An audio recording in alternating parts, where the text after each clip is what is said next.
di Giulia in arrivo domani dalla Germania sarà sorvegliato 24 ore su 24, serve un reparto protetti, per questo potrebbe essere portato in carcere a Verona e non a Venezia, interrogatorio di garanzia forse lunedì. Intanto emerge l'ipotesi che Turetta abbia comprato online del nastro adesivo alcuni giorni prima del delitto, lo stesso tipo di scotch trovato a Fossò. Investigatori al lavoro, si valuta la premeditazione. Gino Cecchettin oggi all'Università di Padova, dove è stata dedicata una panchina rossa alla figlia, il suo appello agli studenti. La premier Meloni a Verona, violenza di genere incompatibile con il presente. Tamponamento tra un autobus e un furgone sul Ponte della Libertà, paura per i passeggeri, alcuni feriti ma non in modo grave, pesanti le conseguenze sul traffico. Tragico schianto frontale tra due auto a Illasi nel Veronese, perde la vita una ragazza di 23 anni, ferita la coppia di coniugi nell'altra vettura. Oltre 600 milioni al Veneto con l'accordo di coesione firmato dalla Presidente del Consiglio a Verona e dal Governatore Zaia, serviranno per infrastrutture, ambiente e diritto allo studio. Il Capo dello Stato è tornato in Veneto a poco più di un mese dalla commemorazione per il Vajont, giornata a Venezia per Sergio Mattarella, prima a San Marco e poi alla Fenice. Da Padova a Treviso a Vicenza i cortei del secondo sciopero contro la manovra indetto da CGIL e UIL, dedicato stavolta al settore privato, in migliaia in piazza. Buonasera, bentrovate e bentrovate, edizione di Venezia dei telegiornali di Antenna 3. Cominciamo con la cronaca in primo piano. Una volta in carcere Filippo Turetta sarà sorvegliato 24 ore su 24 per evitare che si faccia del male. Intanto si valuta la premeditazione. Il ragazzo infatti avrebbe comprato lo scotch alcuni giorni prima di quel tragico sabato. Dopo l'arrivo da Francoforte all'aeroporto Marco Polo di Venezia con un volo di Stato per non incorrere in problemi di ordine pubblico, considerato il clima di tensione che si è venuto a creare nei suoi confronti, Filippo Turetta è atteso in carcere, dove sarà notificato l'ordine di custodia cautelare per l'omicidio dell'ex fidanzata Giulia Cecchettin. Il suo legale Giovanni Caruso esclude che ci possa già essere l'interrogatorio di garanzia, che non avverrà prima di martedì, perché vuole prima incontrare il suo assistito e analizzare la documentazione. In carcere Turetta sarà in isolamento a sua tutela e sorvegliato 24 ore su 24 per evitare gesti autolesionistici. Per questo si cerca una struttura con un reparto ad hoc, come potrebbe essere l'Istituto di Verona. Intanto è emerso che il 22enne di Torreglia avrebbe acquistato online del nastro adesivo compatibile con quello ritrovato nella zona industriale di Fossò, dove Giulia è stata aggredita la seconda volta. L'acquisto sarebbe stato effettuato 2 o 3 giorni prima di quella tragica sera, mentre gli inquirenti stanno valutando di contestare al ragazzo l'aggravante della premeditazione e il reato di occultamento di cadavere. Sull'auto nera, ancora in Germania, in attesa che i carabinieri coordinati dalla Procura di Venezia vadano a prenderla per sottoporla alle analisi del RIS di Parma, la polizia tedesca nel frattempo ha effettuato una ricognizione superficiale. Non risulta, si legge nel rapporto, che il mezzo sia incidentato e non risultano segni evidenti di sostanza ematica. Mentre emergono i contenuti della denuncia di scomparsa presentata ai carabinieri domenica 12 novembre da Gino Cecchettin, in cui si legge «Temo per l'incolumità di mia figlia», riferendo, come anche in alcune dichiarazioni ai microfoni, che la figlia aveva sempre comunicato ogni suo spostamento se si fosse trattenuta fuori casa. Un messaggio forte è arrivato dalla premier Meloni a Verona per la firma dell'accordo per la coesione con la Regione Veneto, che ha aperto la cerimonia con un applauso in ricordo di Giulia. Una cosa che mi ha reso fiera in queste settimane è stato vedere approvare la legge che il governo ha varato contro la violenza all'unanimità dalle forze politiche, con il contributo di tutte le forze politiche, e noi continueremo ad andare avanti. Ci sono anche altre importanti iniziative che portiamo avanti in questi giorni e non ci fermeremo fin quando non si fermerà qualcosa che è incompatibile con il nostro presente. Sicuramente il ruolo dell'educazione, dei centri dell'educazione, delle famiglie è fondamentale, perché se non si investe sulle nuove generazioni non si affronta, e perché io credo che noi non stiamo capendo quanto certa parte della modernità abbia rimesso in discussione tutti i modelli, no? E forse noi, che come genitori siamo la prima generazione che non è cresciuta digitale e che si confronta con un mondo digitale, non siamo neanche attrezzati. Il papà di Giulia Cecchettin oggi all'Università di Padova, dove le è stata dedicata una panchina. Ascoltiamo il suo appello agli studenti. Però oggi siamo qui per Giulia e dobbiamo ricordare che da questo tragico evento deve nascere qualcosa. Vanno bene i messaggi che state dando, vanno bene i minuti di silenzio o di rumore, ma quelli poi finiranno. Quindi io voglio che tutti i giorni ognuno di noi si guardi nella vita, nella propria vita, provi a fare anche solo un pensiero su quello che potrebbe fare per migliorarla, non nei propri confronti, ma nei confronti della persona amata, nelle persone vicine, negli amici e soprattutto nelle donne. Il papà di Giulia nel Dipartimento di Ingegneria Informatica, dove sua figlia avrebbe dovuto laurearsi giovedì scorso, parla agli studenti. Il suo appello con voce pacata è la dignità e la compostezza che abbiamo conosciuto in queste settimane di dolore.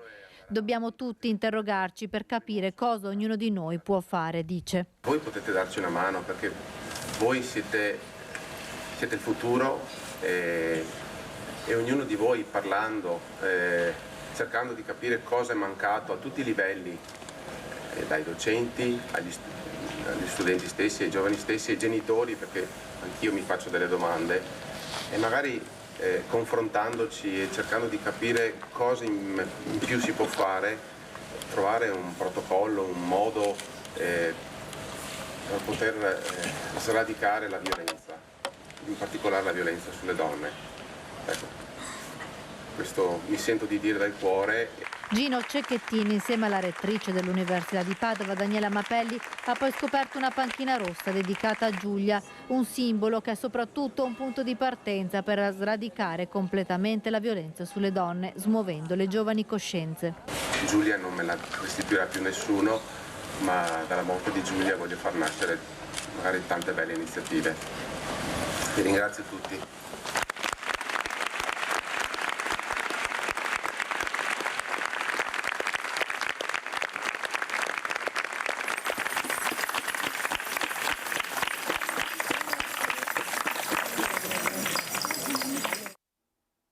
In ricordo di Giulia Cecchettin a Bassano in questo momento si sta svolgendo una fiaccolata proprio appunto in ricordo della 22enne. Siamo collegati in diretta con Vanessa Banzato. Vanessa, buonasera. Sì, buonasera, buonasera.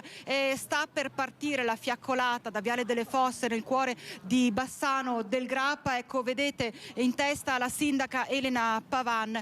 Si parla di 800 persone almeno presenti a questo appuntamento che vuole essere un vero e proprio momento di sensibilizzazione per dire basta alla violenza contro le donne. Vedete in testa la sindaca Elena Pavan e poi a seguire via via questo fiume di persone.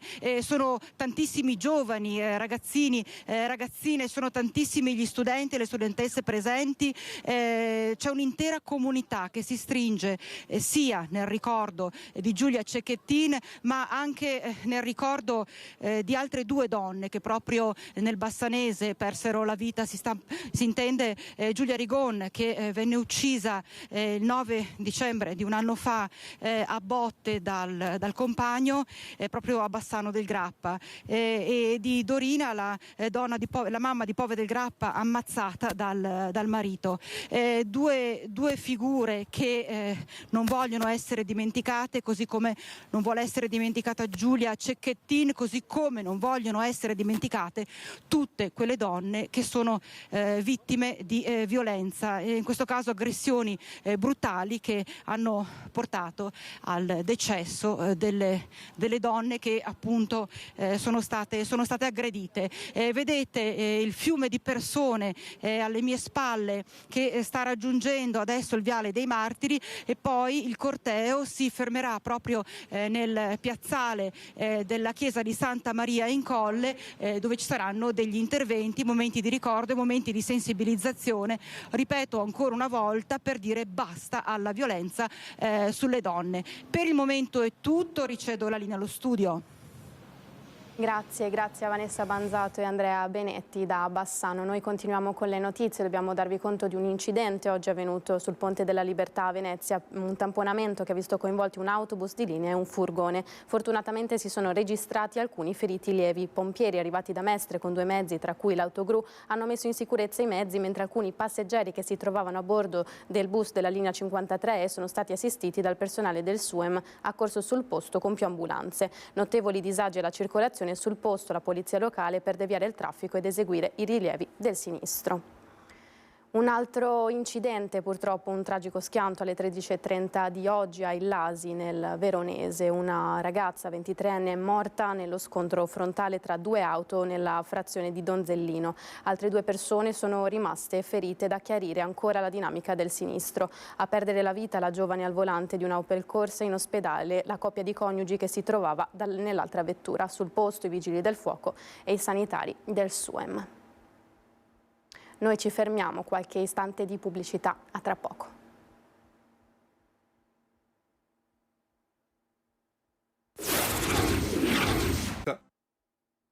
Rieccoci in studio, edizione del Veneto dei telegiornali di Antenna 3. Continuiamo con le notizie in fiera a Verona, dove questa mattina è arrivata la Premier Giorgia Meloni per la sottoscrizione con il presidente Zaia dell'accordo per la coesione.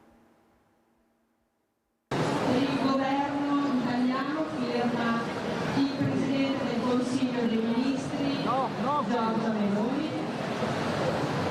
Per la Regione del Veneto firma il Presidente Luca Zaia.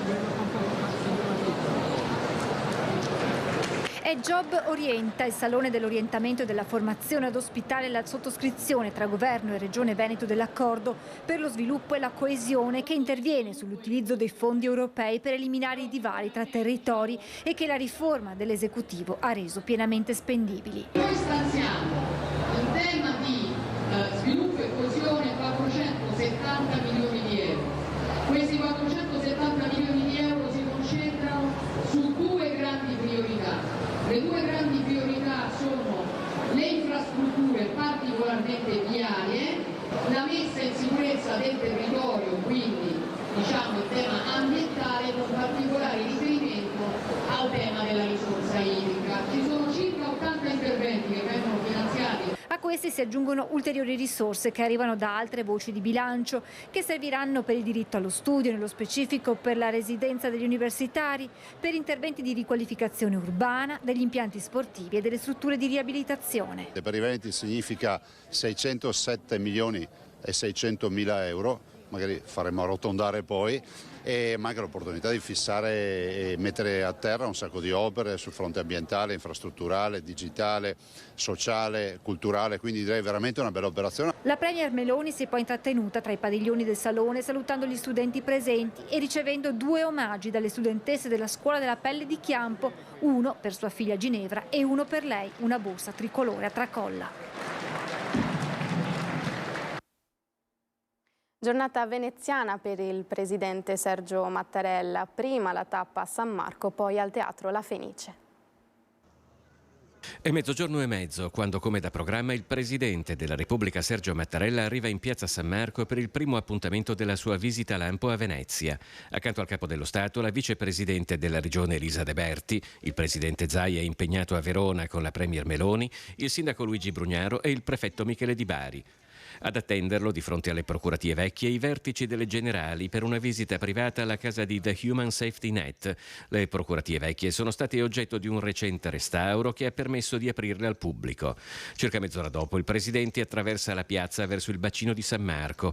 Dopo una breve sosta davanti al nuovo sistema di barriere di vetro antiacqua alta alla Basilica, Mattarella ha raggiunto la prefettura, quindi il Teatro La Fenice per la prima di Le Conte d'Hoffmann di Jacques Offenbach. Mattarella ha espresso l'emozione e il piacere di trovarsi a Venezia, ha raccontato poi il sindaco Luigi Brugnaro, ma la visita in piazza San Marco è stata anche un'occasione per sottolineare le esigenze di manutenzione di una città per la quale è vitale il rifinanziamento della legge speciale.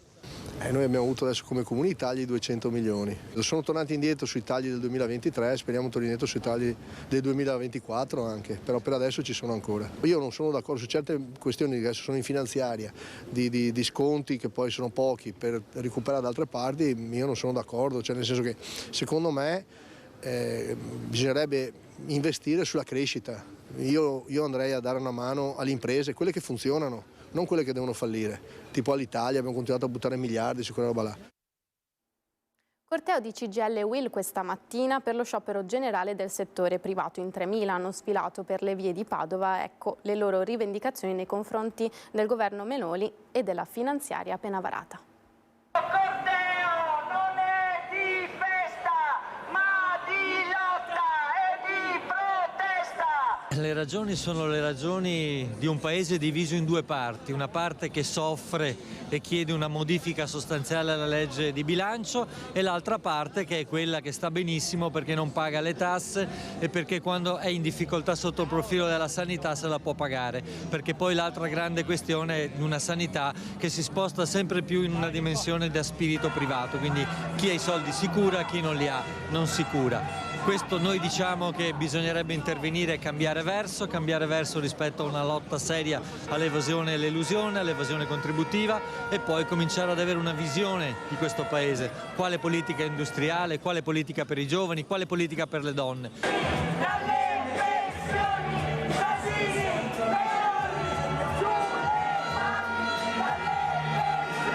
Continuiamo a ripetere che questa manovra è assolutamente sbagliata, la riduzione del cuneo era già stata prevista l'anno scorso, non va un euro in più in tasca di lavoratori e pensionati, l'inflazione cresce all'impazzata del 17% nell'ultimo triennio e i soldi che in più non vengono messi non bastano alle persone per arrivare a fine mese. Il 63% delle famiglie, sono i dati Eurostat, non arriva a fine mese.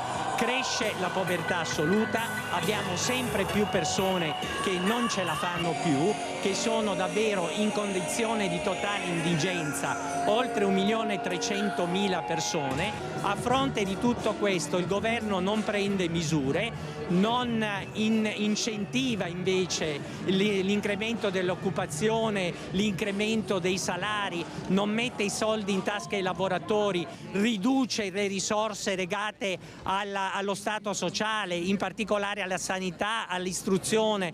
Le persone non sono più in grado di curarsi, devono aspettare tempi immani rispetto alle liste di attesa.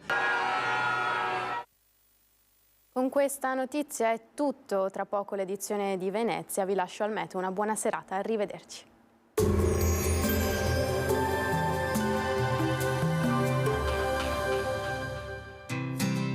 L'Unic Star, le uniche pagliette antibatteriche in commercio, prodotte anche per i marchi più importanti, sia nazionali che internazionali. Bentrovati al meteo. Affluisce aria di origine artica sul nostro territorio che nel weekend porterà un freddo di stampo invernale. Vediamo il dettaglio di sabato 25 novembre. Sul Veneto sarà in prevalenza soleggiato, cielo pressoché sereno ovunque, salvo sui settori dolomitici più settentrionali, dove saranno probabili nubi irregolari associate a locali nevicate, qualche fiocco di neve fino a fondovalle. Temperature, come detto, in calo, minime tra -2 e 2 gradi, massime invece comprese tra 6 e 11 gradi all'incirca. Spostiamoci ora sul Friuli Venezia Giulia. Anche qui tanto sole, cielo in prevalenza sereno o velato, non sono attese piogge degne di nota. Temperature minime tra lo 0 e i 5 gradi, massime sui 9-10 gradi all'incirca. Infine diamo uno sguardo al Trentino Alto Adige, dove sarà piuttosto soleggiato ma con forte vento da nord, nevicate diffuse sui settori lungo i confini alpini. Temperature minime sotto lo 0, massime sui 6-9 gradi all'incirca. Dal meteo di Antena 3 è tutto, vi do appuntamento al prossimo aggiornamento.